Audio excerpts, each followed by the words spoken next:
मोहन नामक दो पति पत्नी बाजार में अंडे बेचने का काम करते थे। अंडे बेचने का काम उनका पारिवारिक काम था। पहले मोहन के पिता बाजार में अंडे बेचा करते थे। उनके बाद अब मोहन और कविता ने मिलकर इस काम को अच्छे से आगे बढ़ाया था।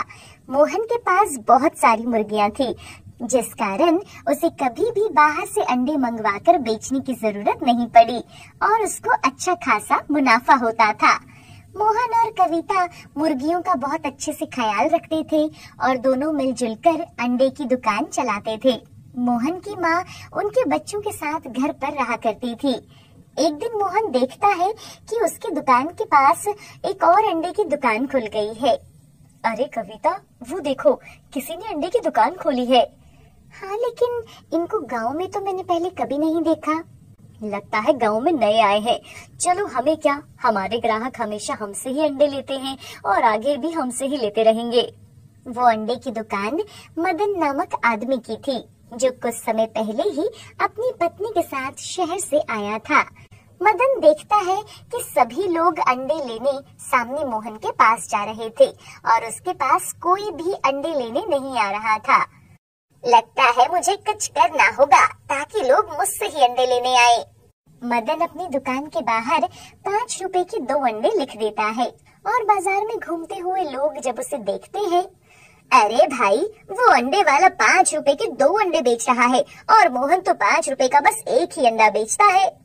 चलो चलो, आज इससे ही अंडे लेते हैं। सस्ते अंडे देखकर सभी लोग मदन से अंडे खरीदने लगते हैं। शाम होने तक मदन के सभी अंडे बिक जाते हैं, जिस वजह से बहुत ही कम लोगों ने आज मोहन से अंडे खरीदे थे। अरे, आज तो बहुत सारे अंडे बच गए हैं। इस नए अंडे वाले की वजह से आज हमसे बहुत कम लोगों ने अंडे खरीदे हैं। अरे कोई बात नहीं कविता, काम में तो ये सब चलता रहता है। रात होने पर मदन अपनी पत्नी के साथ बैठकर पैसे गिन रहा था। आज तो अच्छी कमाई हो गई। सस्ते और मुफ्त की चीजों के पीछे लोग पागलों की तरह भागते हैं, लेकिन इतने सस्ते अंडे बेचकर हमें क्या बचेगा? अरे, मैं तो 5 रुपए में 3 अंडे भी बेच सकता हूँ, क्योंकि मैं बाजार से पुराने अंडे ले आता हूँ जो मुझे बहुत सस्ते मिल जाते हैं। तुम्हारी ना इन्हीं हरकतों की वजह से हमें अपना गांव छोड़कर यहाँ आना पड़ा। अब तुम यहाँ पर भी गलत तरीके से काम करोगे। अरे, सही रास्ते में कुछ कमाई नहीं होती।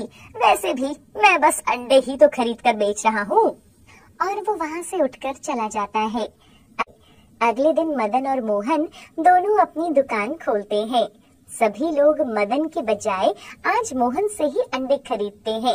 एक आदमी मदन के पास आता है। आइए बाबूजी, कितने अंडे दूं आपको?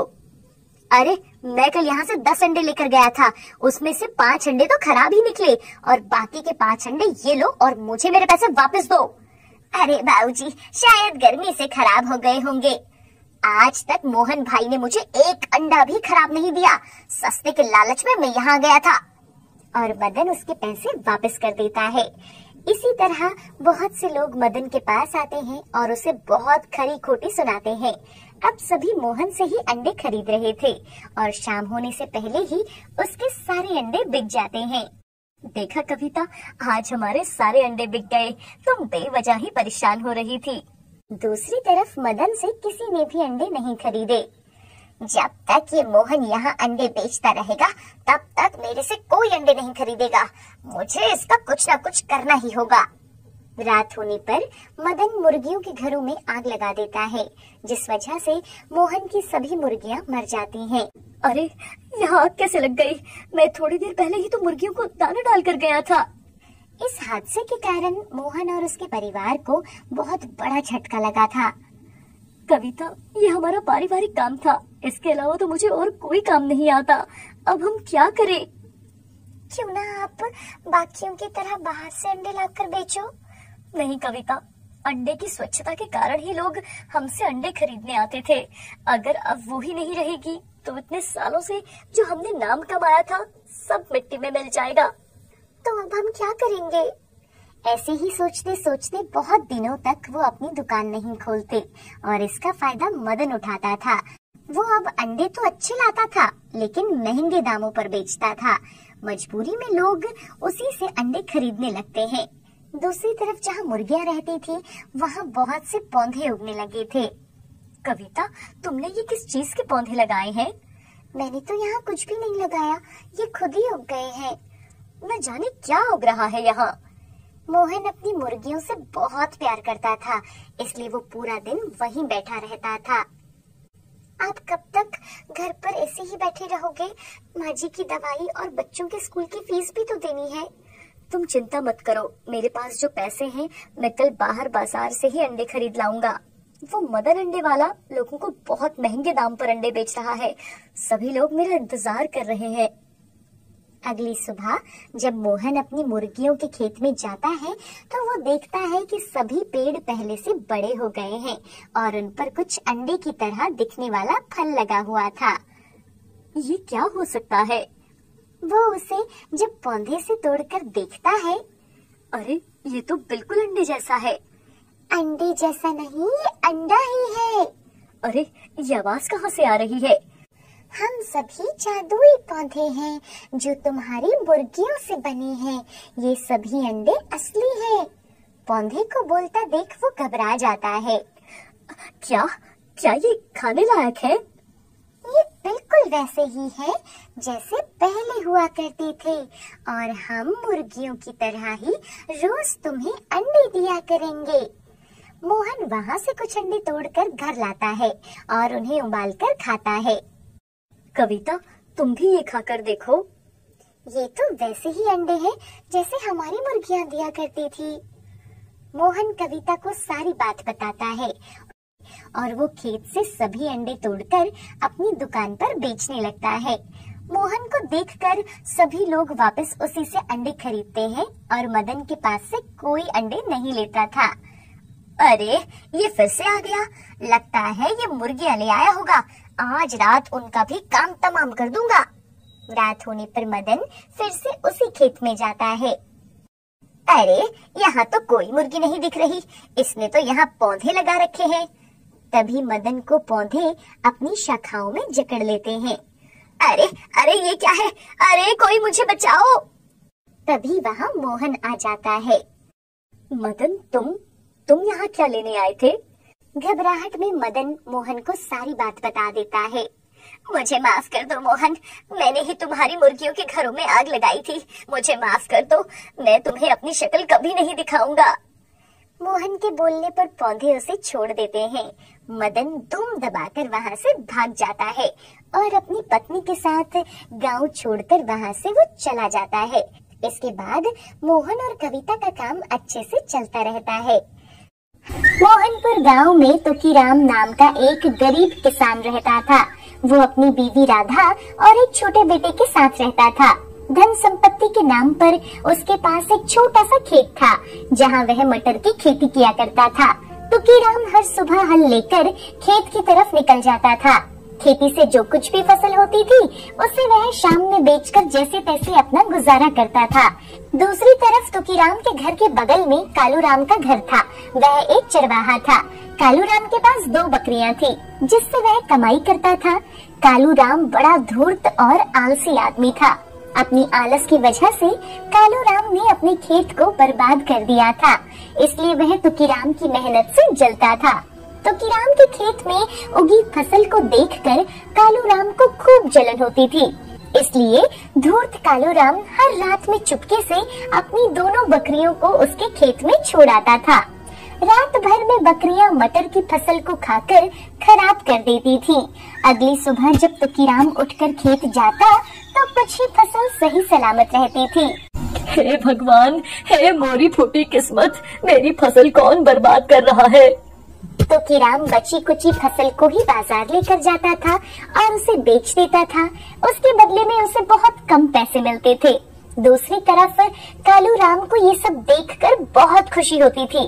वो हर रात अपनी बकरियों के लिए चारे का इंतजाम तुकीराम के खेत से ही कर दिया करता था। इस तुकीराम के बच्चे को कभी भी पता नहीं चलेगा कि उसके मटर कौन खा जाता है। दिन ऐसे ही बीतते जाते हैं। फसल कम होने के कारण तुकीराम की गरीबी बढ़ती जाती है। एक दिन तुकीराम के घर पर घर में बस एक दिन का ही राशन बचा है। अगर कल सुबह अच्छी कमाई नहीं हुई तो खाने के भी लाले पड़ जाएंगे।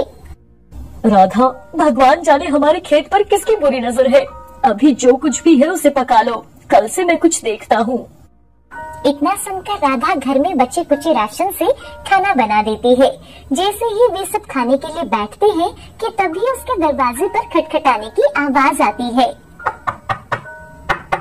तुकीराम उठकर दरवाजे के पास जाता है तो वो देखता है धूल से सने फटे चिटे कपड़े पहने हुए एक गरीब बुढ़िया वहाँ खड़ी थी। बेटा, एक गिलास पानी पिला दो, बहुत प्यास लगी है। तुकीराम उस बूढ़ी अम्मा की बात सुनकर घर के अंदर आ जाता है और पानी लेकर आता है। बूढ़ी अम्मा पानी पी लेती है। उसके बाद वो कहती है, बेटा, अगर तुम्हारे घर में कुछ है तो इस गरीब बुढ़िया को एक सूखी रोटी ही दे दे, भूख से चला भी नहीं जा रहा है। ये सुनकर तुकीराम को उस बुढ़िया पर बहुत दया आती है। वो उस बुढ़िया को प्रेम से अपने घर के अंदर ले आता है और अपने लिए परोसी गई थाली उस बुढ़िया को दे देता है। बूढ़ी अम्मा प्यार से भरपेट खाना खाती है। खाना खाने के बाद बूढ़ी अम्मा बहुत खुश हो जाती है। वह तुकीराम और उसकी पत्नी को खूब आशीर्वाद देकर उस घर से चली जाती है। उधर तुकीराम और उसकी पत्नी भूखे ही रह जाते हैं। तुकीराम कहता है, राधा, जो कुछ भी बचा है मुन्ने को भरपेट खिला दो, मैं एक बार खेत देख कर आता हूँ। तुकीराम खेत में जाकर मटर की फसल को एक बार देख आता है। फसल बर्बाद होने के कारण खेत के थोड़े ही हिस्से पर फसल उगी रहती है। वह निराश होकर घर आता है और सो जाता है। अगली सुबह तुकीराम हर रोज की तरह खेत जाता है। जैसे ही वो वहाँ पहुँचता है कि खेत देखकर उसके होश उड़ जाते हैं।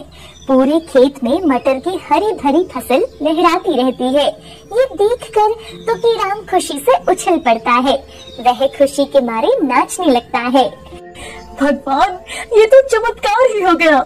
ऐसी फसल तो आज तक इस खेत में नहीं उगी। उस दिन वो सारे फसल की कटाई करके उसे बाजार में बेचकर अच्छी कमाई करता है और घर आ जाता है। दूसरी तरफ कालूराम को ये सब देखकर भरोसा नहीं होता। वह मन में सोचता है, अरे मैं तो बकरियां छोड़ आया था, फिर इस तुकीराम की फसल बच कैसे गई। कालूराम तुकीराम की खुशी देख देख कर परेशान होने लगता है।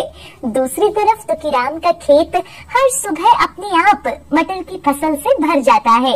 वह हर रोज मटर बेचकर खूब कमाई करने लगता है। कालूराम हर रोज की तरह रात के अंधेरे में अपनी दोनों बकरियों को तुकीराम के खेत में छोड़ देता है।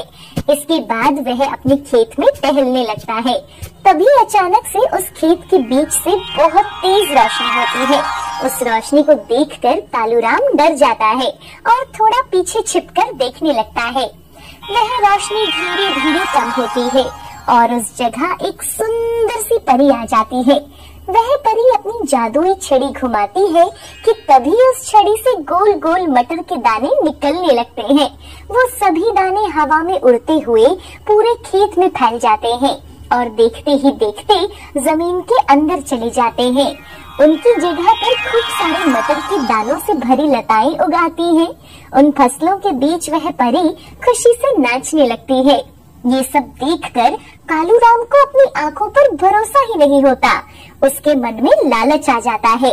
वह परी से छिपकर उसकी छड़ी चुराने का मन बना लेता है। परी अपने नाच में मगन थी कि तभी कालूराम खेत के बीचों बीच आ जाता है और वहाँ रखी जादुई छड़ी को लेने की कोशिश करता है कि तभी वो छड़ी उड़कर परी के हाथ में चली जाती है। कालूराम की हरकत देख परी काफी गुस्से में आ जाती है। वह कालूराम के बारे में जादुई शक्ति से सब जान जाती है। अच्छा, तो वो धूर्त तू ही है जो भोले भाले तुकीराम की फसल बर्बाद करता है। तुझे मैं जादू से पत्थर बना दूंगी। परी मंत्र पढ़कर उसे पत्थर बना देती है। उस रात न जाने तुकीराम भी अपनी मटर की फसल की सच्चाई देखने के लिए खेत पहुंचता है। वह परी को ये सब करते हुए देख लेता है। मैंने सब देख लिया है जादुई परी, तुम्हारा बहुत बहुत शुक्रिया। तुमने मुझ गरीब के सूने खेत को भरकर मेरे सारे संकट ही दूर कर दिए। पर कालूराम मेरा पड़ोसी है, उसे माफ कर दो। आप उसे पहले जैसा फिर से बना दो। परी तुकीराम के भोलेपन से बहुत खुश हो जाती है। वह कालूराम को पहले जैसा बना देती है। कालूराम अपनी गलती पर पछतावा करते हुए दोनों से माफी मांगता है और अपनी बकरियों को लेकर वहाँ से चला जाता है। इधर परी अपनी बुढ़िया बनने वाली बात तुकीराम को बताती है और कहती है, तुकीराम, तुम एक बहुत अच्छे इंसान हो। मैं तुम्हारी परीक्षा ले रही थी। तुम दयावान हो। मैं तुम्हें जादुई मटर के दानों से भरी ये पोटली दे रही हूँ। ये कभी खत्म नहीं होगी और इससे तुम मनचाही खेती कर सकते हो। तुकीराम को थैली देकर परी गायब हो जाती है। तुकीराम के जीवन से अब सारे संकट खत्म हो जाते हैं।